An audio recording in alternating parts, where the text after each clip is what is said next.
That make me crazy. Possibly.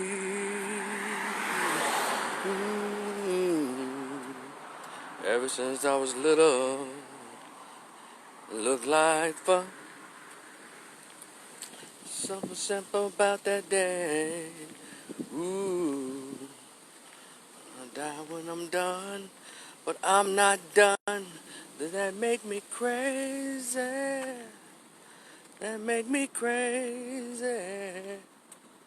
That make me crazy. It's like me. Good morning, everybody. What's up? You know, I'm getting that melanated march on this morning. Back on my regular scheduled walk. Yesterday I had to do a quick one. This is what, September 1st? Man, can y'all believe that the summer is over?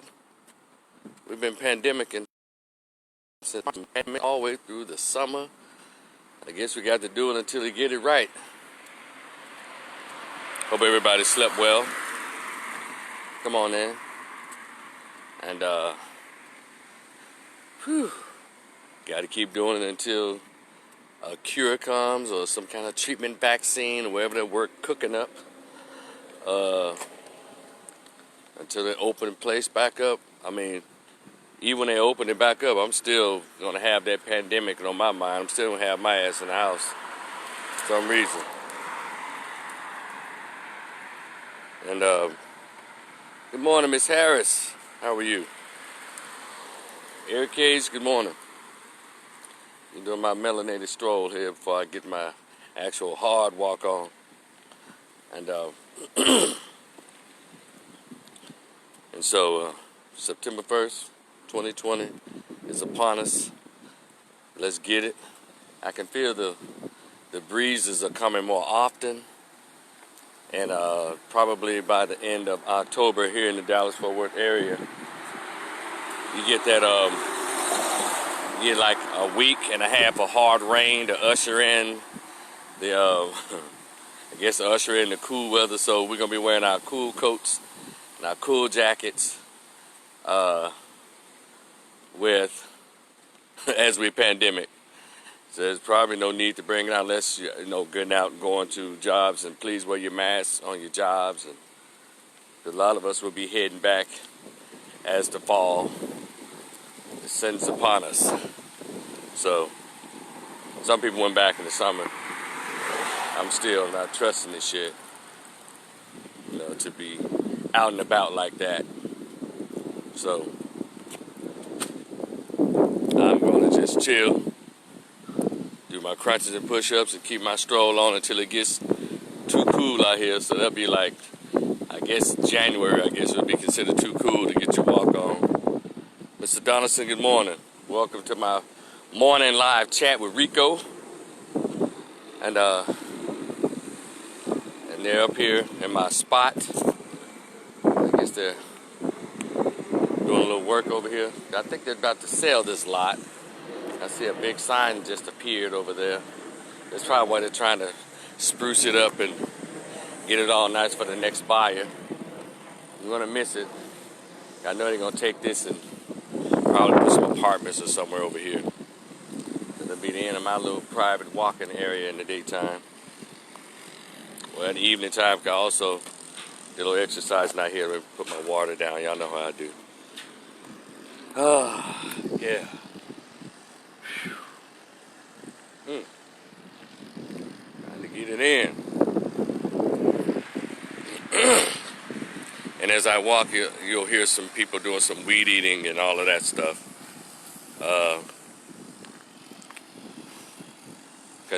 Trimming the grass. Hell, it's really, they have what's like grass patches around here, so I guess easy work. So anyway, good morning everybody again, and welcome, and let's get to it, right? But and I have my topics, but y'all know how I do, and I'll run them down for you. The first thing that caught my eye yesterday, what's the day before yesterday? And I saw it, going through social media. I saw that actress Niecy Nash has gotten married again, but to a woman. I'm like, what the hell? I mean, that literally caught me by surprise. Boy, people doing all kinds of shit. And my next topic is President Obama was behind talking or former President Obama is a big part of why the NBA boycott ended. He was on the phone having conversations and late night meetings with LeBron and Chris Paul and all those cats. But it's interesting. I read the article. I didn't hear where he was. They had a conversation with their brother George Hill, Greg Hill. So the one who said, you know, he really had some strong words, but he didn't meet with him for some reason. He probably like, man, he trying to hear none of that. These folks are not right. And my third one is I have to get to a question. Somebody's got to give me an answer to whenever I hear this statement, and I hear it from all over, but y'all know I'm concerned about the behaviors of black folks. When we say, this is my third topic, Trump is destroying America. Now, I often ask, what does that mean coming from black folks? I chuckle at a lot of the behaviors of blacks during this election season, and I'm still not convinced that blacks genuinely hate Trump. I think blacks in this country were taught by white liberals and white folks, you need to hate him. And we've drunk the Kool-Aid and we're following their agenda. A lot of us. Well, right, he destroyed the country. I want to know what you mean by that. Somebody got to tell me. Maybe I need to have someone on who's a staunch anti-Trump person that's black, and you have this belief, Trump is destroying America. Maybe I need to have you on my YouTube channel and we have that discussion, because I'm very curious. As an independent voter, I'm trying to see both sides. I know how in love we are with Democrats and Obama and all of that. Good morning, Pearl Walker. How are you, sweetheart? Ramon St. Clair, what it do, bro? I know how we're in love with that, but I might need to invite someone who is a staunch Trump hater on my YouTube channel. You know, and bring a brother on cause I guess, hell, I can go down the line and ask either one of you. Say, who'd like to come on and have that discussion with me? Like, hey, so what is it that you hate Trump so much, and what do you mean by Trump's destroying America?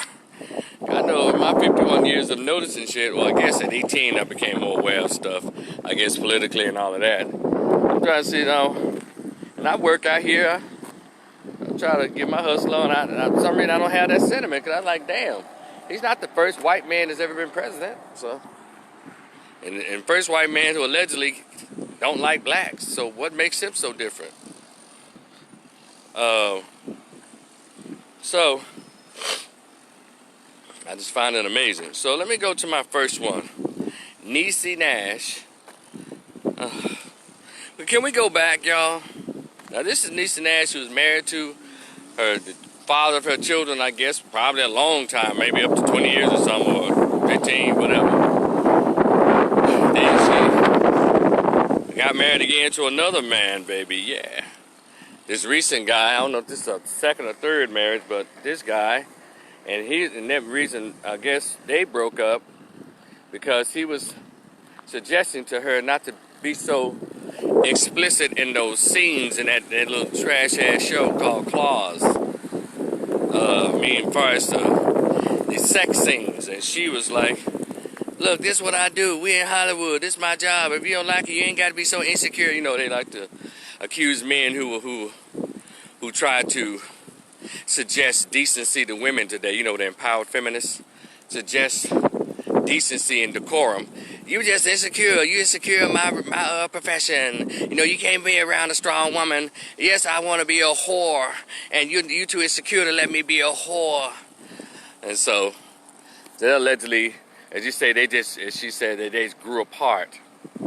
So now, and this is the same woman that fixed Sherry Shepherd up with that weirdo guy. And she always said, I got to have me a man. You remember, just listen to, y'all go back and listen to Sherry I'm sorry, Denise Nash's comments. Oh, I can't live without no man. I gotta have a man. You know, all that snatching air and, yes, honey, I gotta have a man. Ooh, how you gonna do without no man? You know, remember all of that? And she got the little weird-ass show clause, and I guess maybe it's something they have to do in order to fit in. Is that what's going on? Do actors and actresses have to do all of that just to make it in Hollywood? Destroy relationships? Sell their soul in secrecy as well as in public? Because she's gone so far as to, good morning, Mary Max. She's gone so far as to marry a woman that looks more masculine than her last husband. And not to say that he wasn't a masculine man, I'm just saying she married her a good stud, almost like a Lena, what do you call it, a Lena Waithe kind of stud. I said, what is wrong with these motherfuckers? And so she around there, you know, her bouquet like she with a real man. Hey, you know, like I'm telling you, there's a mental illness in Hollywood. Y'all can strive to be actors and actresses all you want to, but you know, you gotta do certain things to convince them that you are in.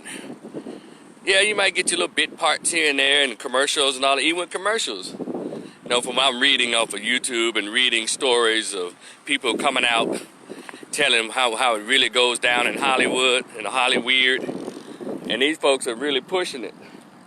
And I think when I was young, I thought about being an actor. And no dramatic scenes, because some of my on-screen persons were like my very first on-screen person that made me want to do that, or I was impressed by image on screen, was Howard Rollins. Howard Rollins was in the show In the Heat of the Night in the 80s, which I thought it was so below him because he was such a great actor, particularly dramatic actor.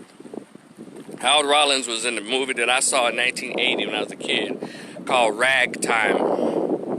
And as he was playing Cole Walker Brown or something like that, Debbie Allen was his little fiance, with her little cute self at the time. And she played his fiance, and I think Roosevelt or Teddy Roosevelt was the president or something, or Hoover, one of them. And he came into this little white town with his brand new beautiful car that those white men thought he wasn't supposed to have. And he went in to do some business in one of the businesses, and he came out there throwing all of the horse shit in the whole town in that man car. And that pissed him off. And he's like, no, he tried to report it. And they were like, no, what the fuck you talking about? What a nigga like that doing with a car that expensive? Who he's supposed to be? You know, back in those days, I guess 1800s. And the next thing you know, he got a group of black dudes together and one little, I guess, liberal white. The matter of fact, the guy who played Chucky voices, that guy, he was in the movie. He did the voice of Chucky. They grabbed that little fat fucker who was the ringleader of throwing the shit all over his car. He said, I'm not leaving here. He held the courthouse hostage. I'm not gonna let him go. We'll kill him. I need my car cleaned. I need to shine the way it was. I'm not leaving here. So that's when James Cagney, about 80 years old, let me tell you something, nigga. We don't negotiate with you, nigga. You know, I was like, wow, really, James Cagney? He's like 80-something years old in that movie. But either way, I liked what drew me to Howard Rollins. This little kid seeing that image, my first image of a black male actor on TV that it stuck with me, was how he didn't take no shit.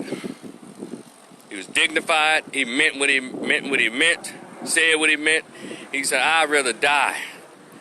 You know, I'm not going to have you. You're not going to disrespect me like that and like it's okay. He wasn't one of those. His character, Cole Walker Brown, was not letting it go.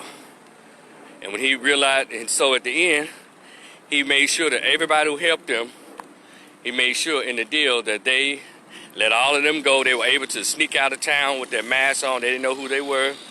And so when they made sure that everything was fine, and then he walked out after everybody was taken care of, and they got away, safely. He came out, and with his hands up, and James Cagney, I guess he was the town mayor, police chief, he he gonna give the nod. Boom, and they shot him right there. But Debbie Allen was trying to get to the president. His wife, his fiance and wife was trying to get to the president to know what was going on. She was in the crowd. And all of a sudden, she was like, Mr. President, I got a letter, blah, blah, blah. Next thing you know, the police hit her in the head. Bloop, bloop, bloop, bloop. Oh, so I'm going to tell y'all the whole move. I'm sorry. But that was the image that always stuck with me. If anyone ever wonder why I'm so hard on black male images, well, there's a little kid of probably 10 or 11 years old. I saw that. And that is what cemented my standard of how I like to see black men in film. You know, stand up, be a man. So all this shit, like I said, with Bing Rames doing, these motherfucking black dudes wearing dresses, that's beyond my scope. That's not what I'm about. And so, but as you get older and realize what it takes to be in Hollywood, and by the way, those of you who do more research on Howard Rollins, I know about his off-screen lifestyle, because it came out when he was doing the show In the Heat of the Night. He eventually had to be fired because he could not stop smoking the crack. He could not stop being caught in drag. You know, he could not stay out of gay bars doing his thing. You know, he was just like he was going through something. He just flamed all the way out on crack, cross-dressing with blonde wigs and shit. But that's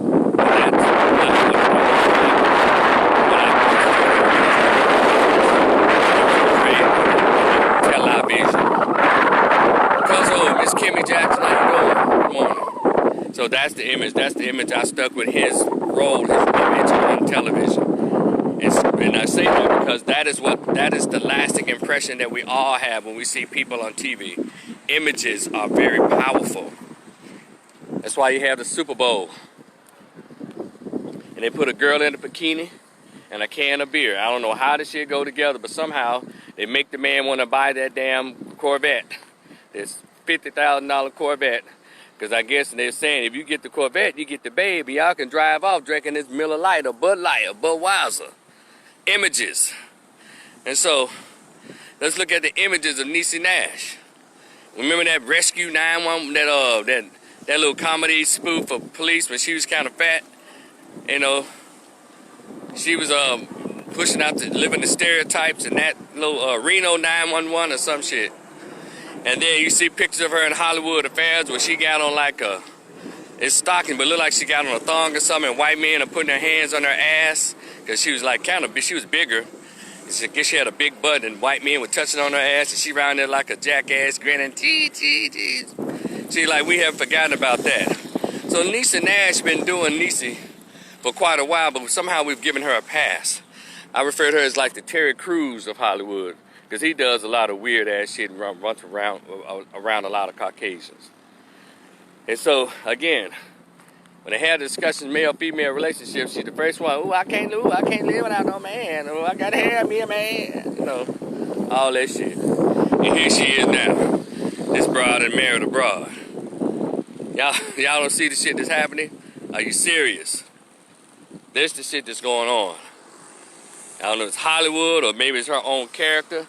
Maybe it's just she's had experiences with women in the past, so we don't know everybody's full biography or their life stories. But I know from the stories that's been put out on YouTube and old books and stuff, it's hell to deal with if you're trying to really get in that $25 million movie, $20 million movie bracket. You gotta do something strange for change. And from going back to the Howard Rollins thing, I said I'd like to be an actor like that if I would have been, but I don't want to meet in no producer's home at 12 o'clock at night. I don't want to meet no producer's hotel at 2 in the morning. Why the fuck we just can't meet in your office at 2 o'clock in the day like regular business hours? Why I got to come? What the fuck you? Why I got to come to your pool party to audition to get in a motherfucking Rice Krispies commercial? Y'all see how weird this shit is? So I'll pass. But they have that. If you read, some people say, well, we went to such and such's house over in the Palisades, up in the hills of, Beverly Hills, the neighborhood. We went over there to his home, and we auditioned. What kind of place is that to audition? Always at their homes and these little locations to do auditions. What happened to? It's just like you trying to get a job at FedEx and own a FedEx said, come to my pool party. And I got a couple of guys here, and I want you to. And I was like, well, sir, I'm just applying to be a handler, a package handler. Well, I need to come to your home at 11 o'clock at night at the pool party. That's the kind of shit. But all that is initiating and vetting you out to see if you're ready for what they're trying to put before you, how desperate you are. And there's a lot of people who are desperate to be famous, to be rich through that venue. You know, I like to be rich like everyone else, but I'm not going to make these deals. Because one thing about me, and I think of a lot of people, that soul that you have, that soul, and that character, those boundaries, I'm telling you, once that stuff is messed up, you don't care how much you have, $50 million in the bank, you still around here want to snort cocaine and smoke crack. You're trying to wash out the memories of what you did to get that stuff. I'm telling you. I've never met just a really happy drug dealer. Or a really happy, ecstatic stripper prostitute. Have y'all? Now, of course, they can play the game. You know, but it's in your soul. Your spirit can't take care of that. And I'm one of those empathic kind of cats who feel what other people are feeling in a sense. And so that means I'm very in tune with how I feel. And a lot of stuff I say no to because it didn't feel right. Didn't feel right in my spirit, in my soul, in my mind. Because I like to lay down at night. For a peaceful rest. And I don't want to have it on my conscience. I've done some, for lack of better words, some fuck shit in order to make it. And so a lot of these folks in the entertainment business, those who make it to that $20 million movie bracket, they've done some weird shit that they'll never talk about. And they have to live with that. You understand how this thing works? And so I'm just thinking, well, Niecy Nash, you had to do all of that? Because you can't tell me it's love. And the singer's name is Jessica Betts. I've never heard of her, but I guess I'll Google Jessica Betts. What does she sing? Country music, soul? I don't know. I don't know, Niecy. I'm not convinced. Now, I do understand that there are women who've been together secretly since high school. Now they're 45 years old. They came on out at 35 and been living together. You know how y'all had them aunties that got that roommate? Oh, they just friends, but they be together all the time. Roommates do everything together, but that's Auntie Betty's friend, Miss Daisy. So that stuff has happened. And I guess there's a genuine love and a caring and support there, but there's Hollywood stuff. I'm separating that from that. This Hollywood stuff, some other shit. So that's why you have a lot of these stars who are dying over drug overdoses or talking about they're depressed and lonely. You know, they got a 3-story house in the best neighborhood in Hollywood. Got cars and chauffeurs and butlers and maids and houses across the country, even across the world, but there's an emptiness. And by the way, I'm not knocking wealth at all. I'm just telling you, as they say, you never heard of ill-begotten means. Come on, somebody. That is an attachment to that. Ill-begotten means. See, when it's done incorrectly, or gone against the natural order of things, or gone against your own belief and your belief system and how your soul operates, it never works out, or it rarely works out, unless you are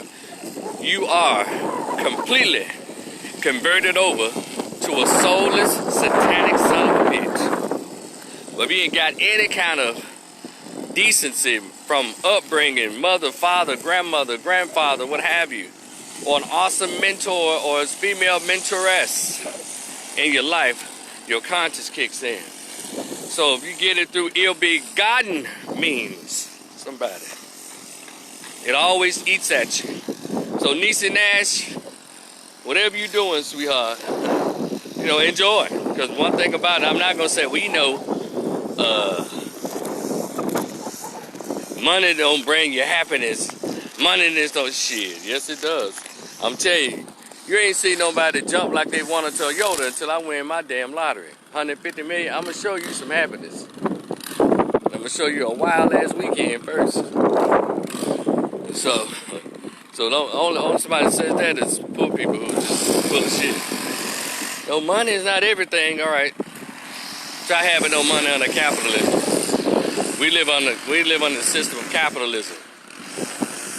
Try being broke around here. You know, you can find happiness in the smallest things. I get all of that. I'm telling you, but it does ease your mind when you know you got a bank account full of that capital. Amen. So, shout out to Nisa Nash and all that you doing. End quotes. I'm just gonna shake my head. And, love is love. It doesn't matter who you love. Sure, I get all of that, but this case here, come on, Nisa. You know what? I don't even know why actual gays even allow people to do this. When I've had gay clients in my office or in my group, particularly in a one-on-one counseling session, sometimes I pose the question, even if it's not in a group or individual session, like, how do y'all feel about these, what I call poser gays? Poser gays. And from being a little kid and being aware of things in the late 70s and 80s, did y'all know that we always had tomboys, the girls that like to play football and basketball and play tackle in the grass, and somehow the quarterback was always able to get her the football, get her the ball, so the boys would make sure they tackle her, and sometimes the tackles last just a little longer. But she was okay with those rules because she understood. And somebody no, they ain't play flag football. They tackled and they kind of laid down, and it's a little like 10 seconds, a little longer than they supposed to. No man, she was little. And so we had those. But a lot of times, and these little dudes were a little different. We were all in the 4th grade, 3rd and 4th grade. We noticed that this particular boy, now mind you, boy, was a little different. He could either been a nerd or he could have been on the Fruity Pebble side. So, and what I'm getting to, ladies and gentlemen, this morning is, see, when you ask an actual gay person, we're not going to get into debate whether they're born or socialized. This is another live. But, or by way of food, bred into homosexuality, because this food thing is messing up a lot of XX and YY chromosomes. When you ask them, they'll say, well, when you pose the question to an actual gay man, an actual gay woman, who's no adult, so when did you first find out that you were gay or realize that you liked the same sex? And 9 times out of 10, they'll say, well, probably like when I was in like the 3rd, 4th grade, I knew. And so these people grew up with the actual anxieties and stuff that go along with that, because they're having that conflict of I like boys, I like girls, and they go to junior high school trying to, pose as a straight person. He's the guy that knocked down all the little chicks from 9th to 12th grade, because it was like a rouge or a cover up for him, and little mama around there, she probably stayed out the way, or she had sex with quite a few guys. Everybody's like, shit, no, Tasha around there doing the damn thing, but she was just trying to see if that was her, or at least posing as a straight person. And so I would ask them, when did you know? They'll say 3rd and 4th grade. So why is it that you actual original gays don't come out and check these poser gays? Meaning, you know how y'all had these chicks, let's bring it on into the 90s. It got girls that got all the way to the 10th grade. Now she done everything, with boys and did all this proms and all this shit. All of a sudden in 9th, 10th grade, she's gay. You ever noticed that shit? I said, and I was like, how come y'all don't come out all of a sudden now? All this time, now all of a sudden he realized in the 10th grade that he want to get down with dudes too. But you know, they never go any further than bisexuality. No, I'm not, I'm just, you know, some of them just say, no, I'm just kicking. So what do y'all think about that? And number 2, 3, no, what do y'all think about that? How come y'all don't, I'm just go to a question. I thought I had a third point, but I'm just go to a question. How come y'all don't check these poser gays that, you know, like they go to jail? It was called gay for the stay. Women who go to jail for 3 years, something like that, 3 to 10 or whatever, and they in there messing with women, but they got whole boyfriends and husbands at home, just like guys who go to jail and have their little gay liaisons in jail, then come back to whole girlfriends or wife and children, but they leave that in the jail cell. They're gay for the stay. How come in the original gay community, why do y'all allow that?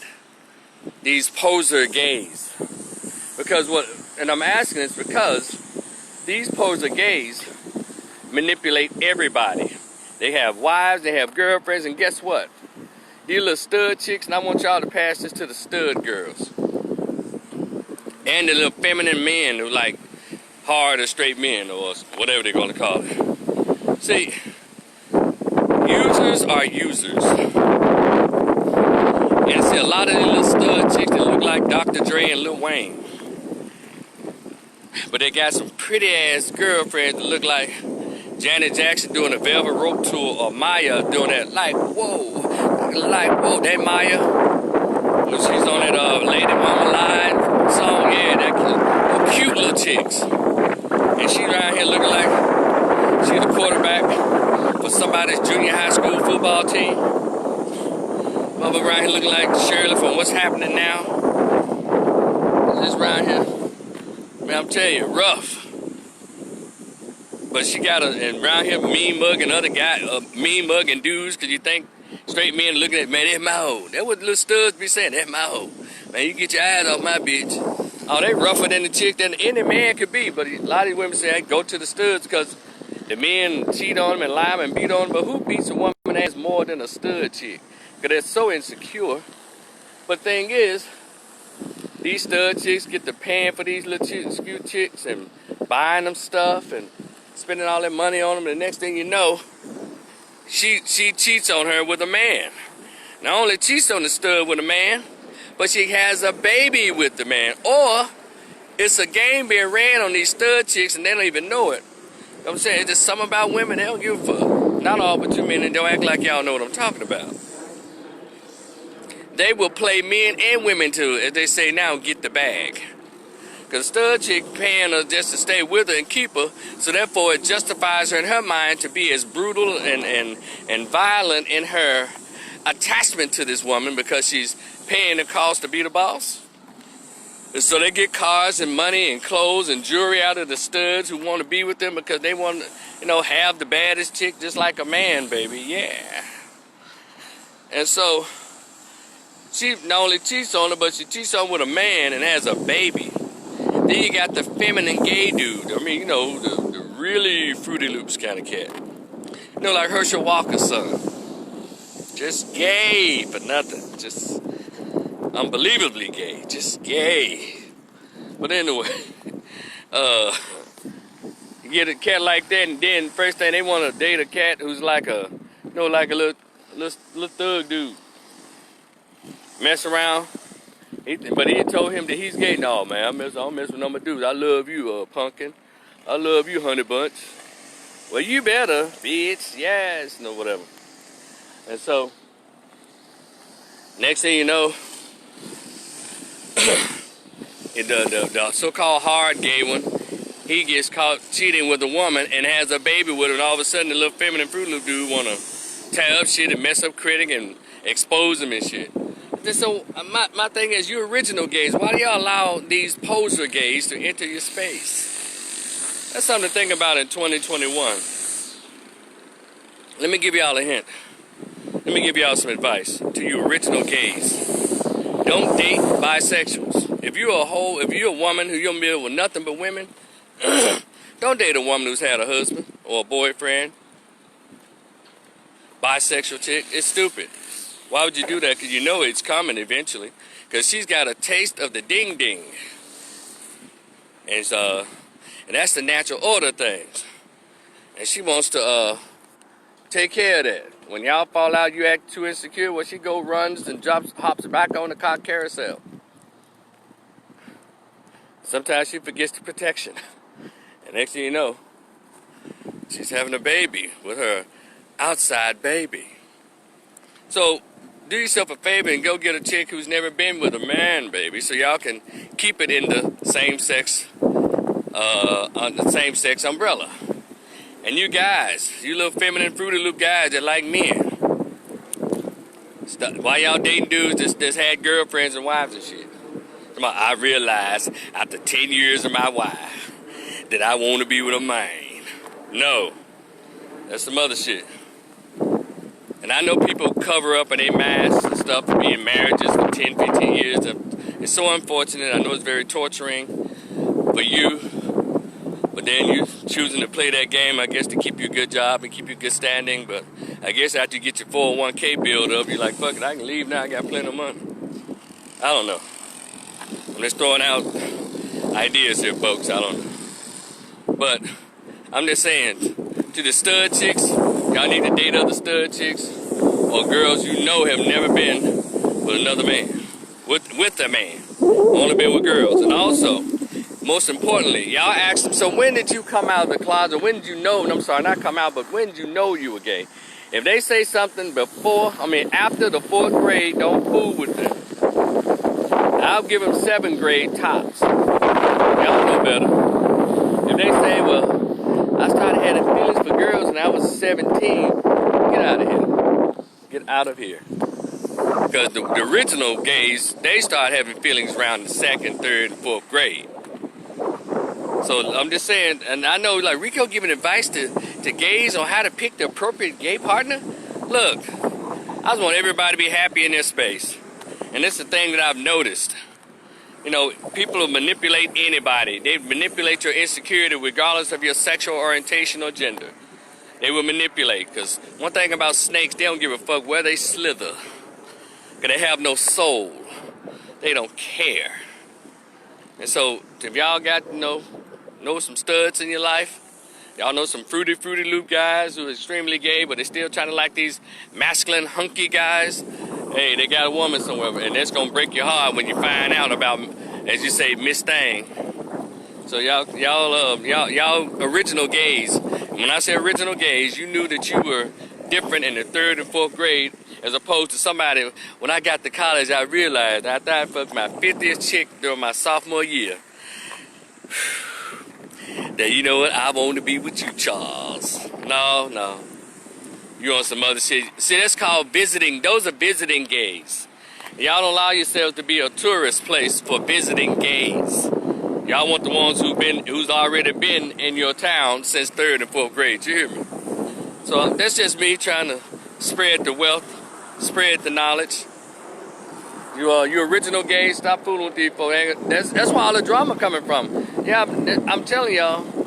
All this gay violence, these couples, they're way more violent than heterosexual couples. Because they cut us some shit.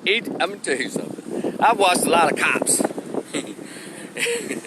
And those gays, I said, how come, is it part of the gay kit to have a box cutter in their mouth, in their hair, in their pants, and they under this t-shirt where they keep their Newport cigarettes? All of them seem to have a box cutter or a switchblade. Is that part of the gay kit? Like a package of things that you must have when you're gay?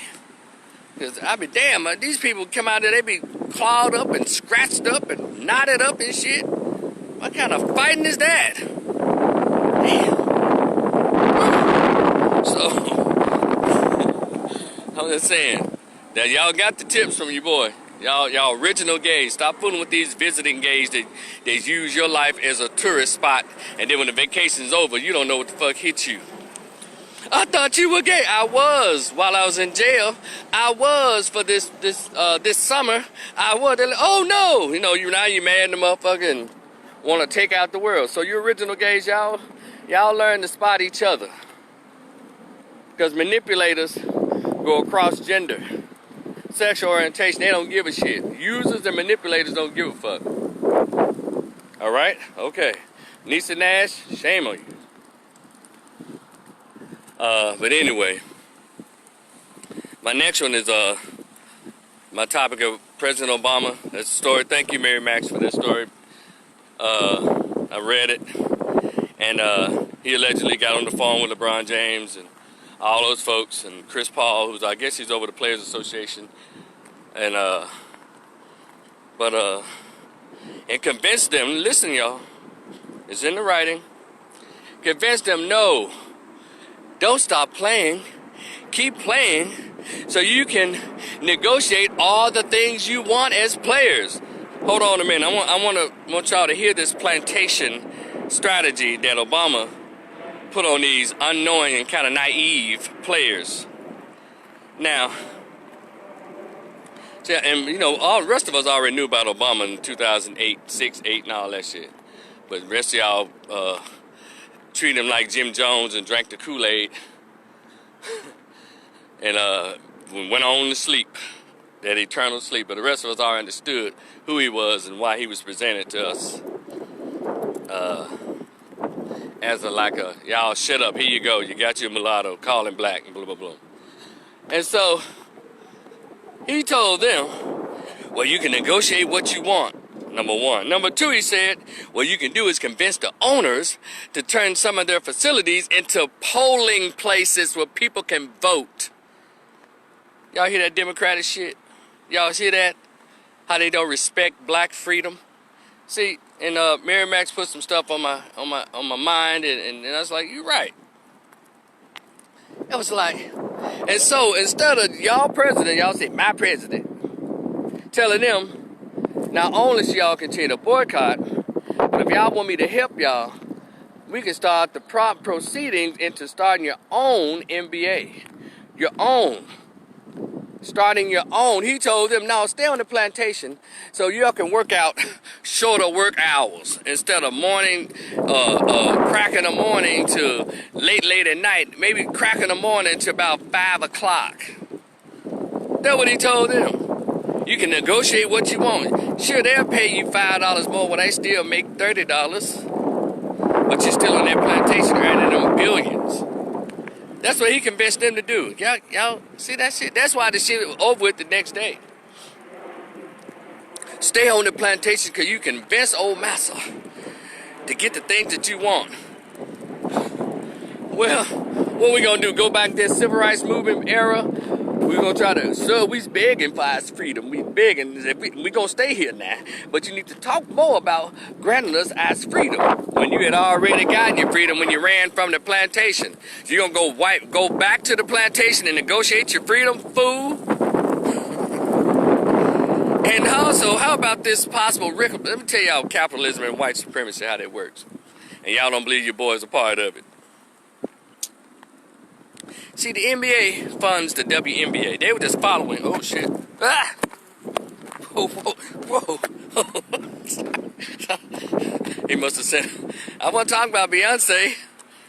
So a B just tried to give me, I wasn't talking about Beyonce. It was Obama, B. Damn. So maybe he got a beehive, too.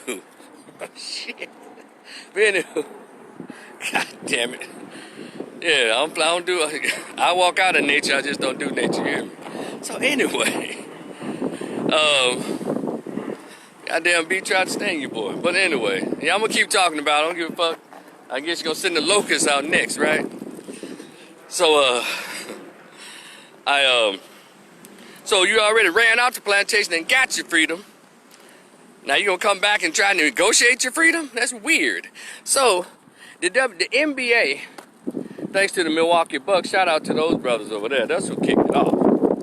But it's funny that they weren't in on the conversation. So, they weren't in on the conversation. Mary Max stopped laughing. We moved on from that good.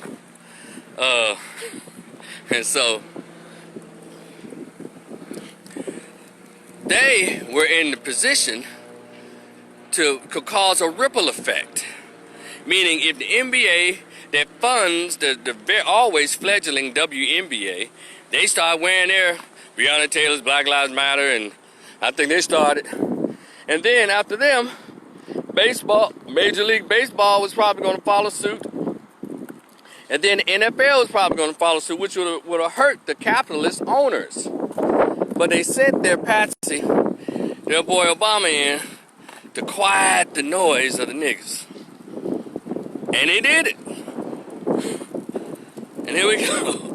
Look, y'all keep saying, when Jesus returns. Well, what I'm going to tell you, when the return of the Lord is upon us, you'll hear the sound of Gabriel's horn announcing his return. I'm just talking about the religious folks. But it also states that when it's on, the horn of Gabriel is, all of us will hear it. Because we'll be too caught up in worldly desires, worldly behaviors. Oh, glory. So those who are looking for the return of a Savior, but you don't know what it looks and sounds like, you're going to miss out. Because we're too caught up in fear. We're too caught up in our own individuality. 45 million black individuals. And we allow these manipulators sent by Pharaoh, somebody, to convince us that it's okay to stay on this plantation. It's just like when a guy walks off a job, you know, looking for financial freedom to start his own, but he goes back to the job and says, well, I want to negotiate. I want to come back to the job. I want to negotiate. What? You're on your way, sir. I thought you wanted economic freedom. You can't get economic freedom, work for somebody else. And so that's what Obama convinced these naive NBA players. Y'all keep on looking at LeBron like he got good sense. LeBron is a part of that system. It's not just movies that you have to do something strange in order to be a part of it. It's also the NBA. White supremacy controls the land, the politics, entertainment, sports, all of that stuff. Y'all see why y'all talking about Cam Newton is the one that's dressing weird? That shit ain't by accident. Y'all talking about Dwayne Wade is just about to put on a two-piece bikini. That shit ain't by accident. They have to do things in order to maintain their status under white supremacy, under the privileged aspect of white supremacy. Not gonna let you be in these NBA, NFL, and let you be a Marcus Garvey and a Nat Turner. Not gonna let you be a Malcolm X and playing for their corporations. So they got to water you down. Or the smart one just say, you know what, I'm just gonna shut the fuck up and maybe do something on my own. What's that football player that left, that black dude, who they purposely took the Super Bowl from because they didn't want him? He played with Sierra's husband, Russell Wilson's team. You know that black dude's name with the braids? He does a lot in this community. Then they tried to pull a slick one on him and tear up his reputation. Marshawn Lynch. See, Marshawn saw the writing on the wall. I saw it when they purposely threw that Super Bowl because they did not want Marshawn Lynch to be a role model for black boys, meaning a rebellious slave on the plantations. He wasn't talking in interviews. He just did. No, this is what they asked me to do. They asked me to come in here to throw butter on y'all popcorns and cheese. He did what he was supposed to do. Luckily, he didn't spend his money like some kind of plantation bootlick on cards and jewelry and strippers and Instagram hoes. The only money he spent was some of his paycheck, but it kept a lot of his advertising dollars. He was still worth over $50 million when he quit, and still making money. That's a smart player. But they didn't want Marshawn Lynch to be the image of the Super Bowl that year, and they purposely, in my opinion, purposely, Russell Wilson purposely was giving orders to throw that game. Now, why the hell you throw a pass when all you had to do, Marshawn been running it in the whole game? All of a sudden, you're going to throw a pass? He got that call. It's unfortunate that they did it like that, but that's how, let me tell you something, these people are not playing. They're not trying to have the next black messiah. And so, 2 summers ago, some white mothers going to try to accuse him of misogyny with their little weak-ass sons coming to his football camp, and he talked just like any other coach said, don't bring a little soft behind here, get your ass over there. I don't like the way you talk to my son. They try to make him out a misogynist, you know, try to ruin his reputation, but those of us who know better and all, we understand, you did your thing. She needs to just take her little punk-ass son out that camp. Y'all see how that worked? These people are not playing. They will stop that image. Go back to the image of a strong black male, a rebellious slave, field slave, a runaway slave. They don't, nope, not gonna do that. And so they purposely did not, because if he had Russell handed him the ball, let him run in that last touchdown, he would have been the MVP and everything. All that he did and all that was just reinforce the future, the next generation of young black male players in the NFL. Like, no, I'm not taking this shit. No, this is not how we're gonna do this. No, I'm gonna present myself this way. No, they weren't having that, because they need you to dress like Cam Newton and wear little children ass clothes like a lot of these NBA players are doing. With little bit ass pants that come up to their damn near to their knees with suit jackets on and shit. Knickerbockers and capris and shit. You 6'5" wearing some motherfucking capris that tie up around the ankle. Are you kidding me? That is a number of the modern day buck breaking. Buck breaking. Google it, research it. They take the biggest, the strongest, the blackest, the most virile of our men and put them in bikini tops, Terry Crews. Put them in movies where they getting their booty screwed in by white male domination. That's that white male domination. What's that big head motherfucker name? I forget his name. He's in all the anyway, Ving Rhames. You went from baby boy to being done like a boy. Isn't that something?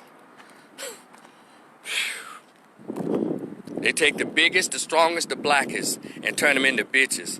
And that is why a white Karen can walk around a black man, and just talk crazy to him. And he's just like, oh no, I want that smoke or not. Yeah. That shit is plantation, the same old tactics. But we want to teach our children into this stuff. You know, you got your black son in here wearing these loud ass, these old pink ass colors and shit. He's 6'2", 200 pounds of muscle, 17 years old, but he got on pink ass shirt and pink socks. What the fuck is that about? That's strategically done on purpose, so he can look less threatening to the white and dominant society, so white people can pat him on the head and say, oh, look at our gentle giant. You know, rub his head like a gorilla. But we didn't even know this. While they bitching out our boys, they're whoring out our girls. And a lot of us, our community, are pushing our girls out there to be whores. They're wondering why they only 24 to 25% of them will ever have a husband. See how this game is played? All under the guise of images. So, Obama talked them boys into staying on the plantation. They were almost there, but he allowed himself to be the patsy that he's always been. They said, whoa, we got to go get that mulatto. Go dig him up. Go talk to these boys, because they have a lot of respect for him. Under false pretenses, of course. First black president with a white mama. So anyway, that's that. And then my final topic. Trump is destroying America. I know when I bring these topics like Trump topics, they're like, oh, Rico is a Trump supporter. Y'all ask me if I give any fucks. I'll respond about what you think. Because I'm an independent. I vote independently, so I don't have a dog in either fight, but I can't help but pose questions and make observations. And people say, well, who are you going to vote for? I'll know on November 3rd or November 4th. That's how I'll know. And if you want me to tell you, I'll be more than happy to tell you. After the election's over, sure, maybe, I don't know. Depends on how, because black folks are so emotional now, and ain't shit even happening, just the campaigning. So, I don't know. I'll just wait on that. See, November 3rd.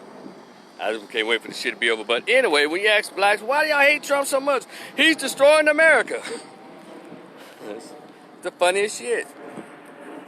That's the main response that they give. So when I have to ask a black person, you know, what do you mean? What part of America have you been a part of? What part? He's destroying America. All of a sudden now you got Negroes who are proficient in foreign policy. Well, you know those other countries don't respect this president. Like y'all didn't see Obama, motherfuckers didn't shake his hand wherever he went. But y'all didn't say they're laughing at our president. They treating him like a clown. They treated Obama like a clown. But somehow y'all liked him, so y'all look past it. Y'all say, oh, they haters. They hating on our president. So with this one, if they don't shake his hand, well, you know, they laugh now. He's a buffoon. He's a clown. Y'all need to help me, because whatever's happening to this president happened to Obama as well. If you believe it or not, there are leaders who didn't shake Bush's hand over in France and all over. But I guess they didn't show that all on TV and stuff. But I saw quite a few clips on social media where they didn't shake Obama's hand. He just went on. And one thing about Trump, he don't give a fuck if you don't shake his hand. He just moves on. But the thing is, what do you mean? Because I see the posts. I hear black folks talking. When do we become so proficient in foreign policy? And how come you haven't run for public office yet, Mr. and Ms. Black proficient in foreign policy? Well, you know, over there, they're just handling our country. It's our country now. I'm telling you. Whew. I find it amazing. Now it's our country because white liberals told you not to like this white guy. I wish white liberals can tell y'all not to like gang members and like these black rappers instead of just politicians.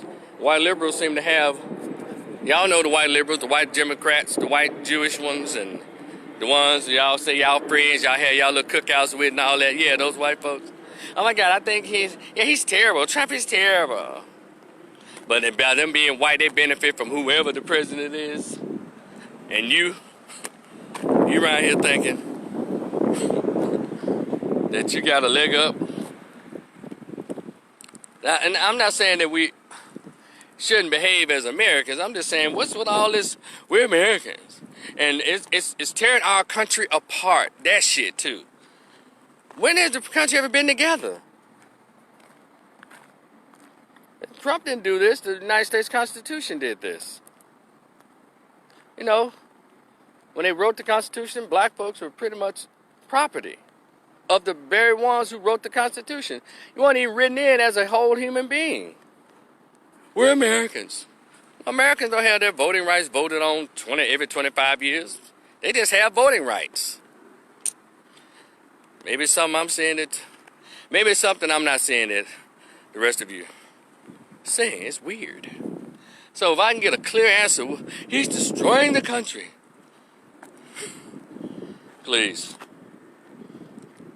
The country is where it's always been. When whoever the new president is, if there's a new one or the same president, it's America, baby. But one thing we haven't done as black folks is understood racism, white supremacy like we're supposed to. We're out here being distracted about everything else. We refuse to acknowledge the power of intra-racial economics, group economics, the STEM programs we refuse to. And so that's why I'm always tickled and also concerned when I hear blacks talking about, well, you know, the country this is Trump's America. No, it isn't. It's you just said he's making our country look bad, so how the fuck is it Trump's America? If it's Trump's America, why the fuck did you care? You should move on every day if it's Trump's America. We never called it Obama's America or Bush's America or Clinton's America. Y'all see how childish you sound? Y'all cut it out and start talking like adults. Talking like people who have actually, we have a vested interest in what goes on in America, not some kind of emotional involvement in the conversation. Yeah. Because if that's the case, we'll act like everybody else. A lot of people got their own stuff, except for blacks. We don't even have our own school system where it can teach black children. The reason black children are so fucked up because we're not teaching them. Other people are teaching them. Other people are disciplining black children. We're not even policing our own goddamn children. You know, no president is going to correct something that we're supposed to be doing. All that president can do and a governor can do is push policy. Now, we can get in on that. Vote, vote, vote. Vote, vote, vote. Again, Asians don't even vote at even 4%. They got their own businesses, their own communities. They teach their own children. And they even send them to the white schools because Asians blend right on in with white folks. But somehow y'all think Asians like blacks. Don't know immigrants like blacks. Keep that in mind. Your DJ Khaled's and all that, nobody likes blacks. What they like is how they can get rich off of blacks and off of black ignorance. We're going to get it one day. So when I hear blacks have all these ugly and nasty things to say about this current president, I'm still like, well, what the fuck for? What policy has he passed that actually negatively impacted black people? All I heard, First Step Act and funding HBCUs, and or if he don't say anything. But here's the other thing that I find very interesting about blacks in their relationship with Trump. You say, you call him orange head, fuck you, he ain't shit, he a motherfucker, and this, that, he's all kinds of motherfuckers, and dumb, and clown, and that idiot, and jackass, and I mean, all this shit. But then y'all get mad when he don't speak on issues you think he should be speaking on. Look, you called him petty. So when he's in his petty moment, why the fuck do you care? He didn't speak on the shooting. He right here defending the shooter. No, why the fuck if he did? Why? Why do you care? You know, well, at least he can be professional. He is not your... Look, black people, y'all trying to handle Trump the way black women handle black men. You don't want us, goddammit, but whenever you get your ass in a bind, we need black men protection. We need black men money. We need black men to help us vote Democrat. Y'all see how that shit working? You black dudes, wake up. Y'all treat black America, treat Trump the way black women treat black men. We're just a utility. And one thing about him, he's smarter than black men. He like, fuck y'all. Y'all said y'all don't like me, so stop asking me to speak on shit. Stop asking me to make statements about shit. I'm just gonna do me. How about that? Doesn't that sound about right? Well, he shouldn't be president. Well, vote him out, goddammit. If you don't think he should be president, I'm doing my water break. Y'all know how I do. Thank you, courtesy of Mary Mack.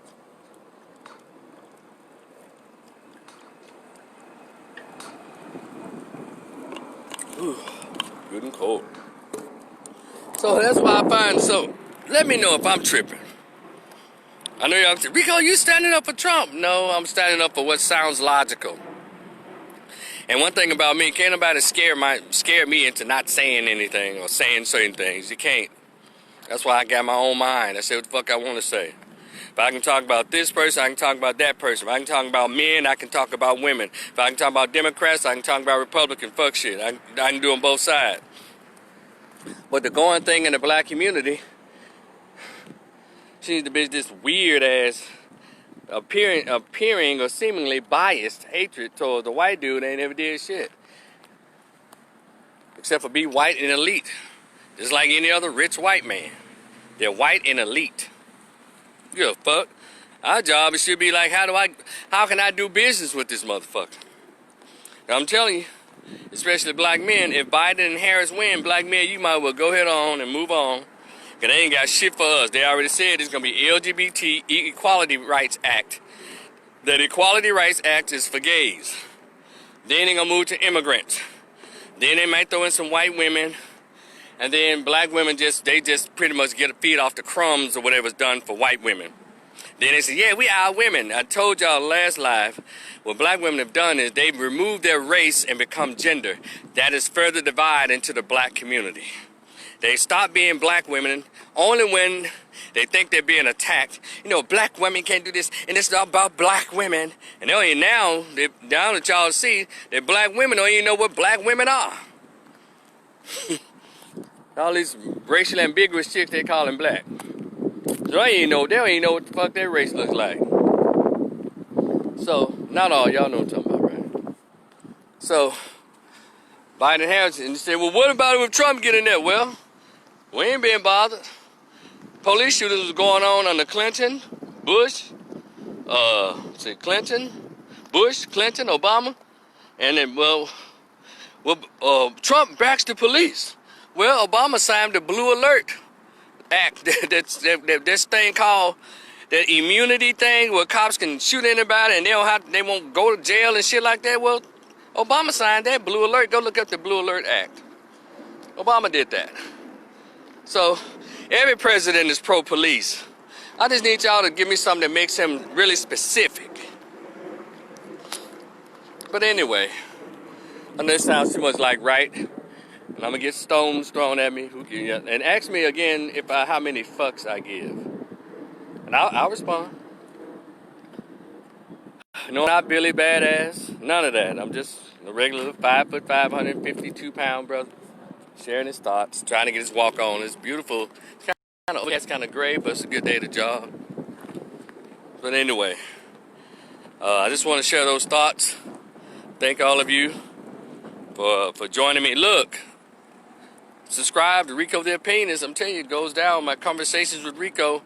I don't know if I'm going to have one this summer. I haven't seen anyone quite interesting enough that I want to have on, but if so, I'll let y'all know by Saturday if I'm having a new person on to have a conversation with. But if anybody like to volunteer, African-American male would like to volunteer to explain this deep hatred they have for Trump, I'll put you on. We can have that conversation. Why is it? I want to hear all logical things. So if you're an African-American male, he's like, yeah, I hate Trump. I don't give a fuck. That motherfucker need to get out of office. That motherfucker need to whatever. I'll look for it. I may try to invite a young man over here, another guy who has, I guess, kind of back and forth conservative views. He's really smart. I want to hear what these young black men who are individual thinkers have to say. So I may hit a brother up and see if he'll come on this Sunday night at 7 o'clock. He's I don't know if he considers himself conservative, but I know he has conservative views. I just want to hear what he has to say. And I need y'all to meet these brothers. It's not assumed because we're black, all of us are Democrats and all this kind of shit. Some of us independents, some of us conservative but independent. Some black men who are Republicans, black men who are Democrats. But it's not required because we're black, we have to be Democrat. That is my point. And so I want to present those guys who dare not to be Democrat. Those are the young brothers I want to meet, as well as others who are doing some cool things in academia and all that. So my page is to promote black male intelligentsia. And it's a space where black men can come and talk and share their thoughts. All are welcome to come and be in on it. Cool. So also mess with me on the Cash App, y'all, and on the PayPal, on this page, on my YouTube channel, Rico the Opinionist. So thank y'all again. I'll see y'all again tomorrow with some more thoughts as I walk and do my live. Y'all take care. Peace.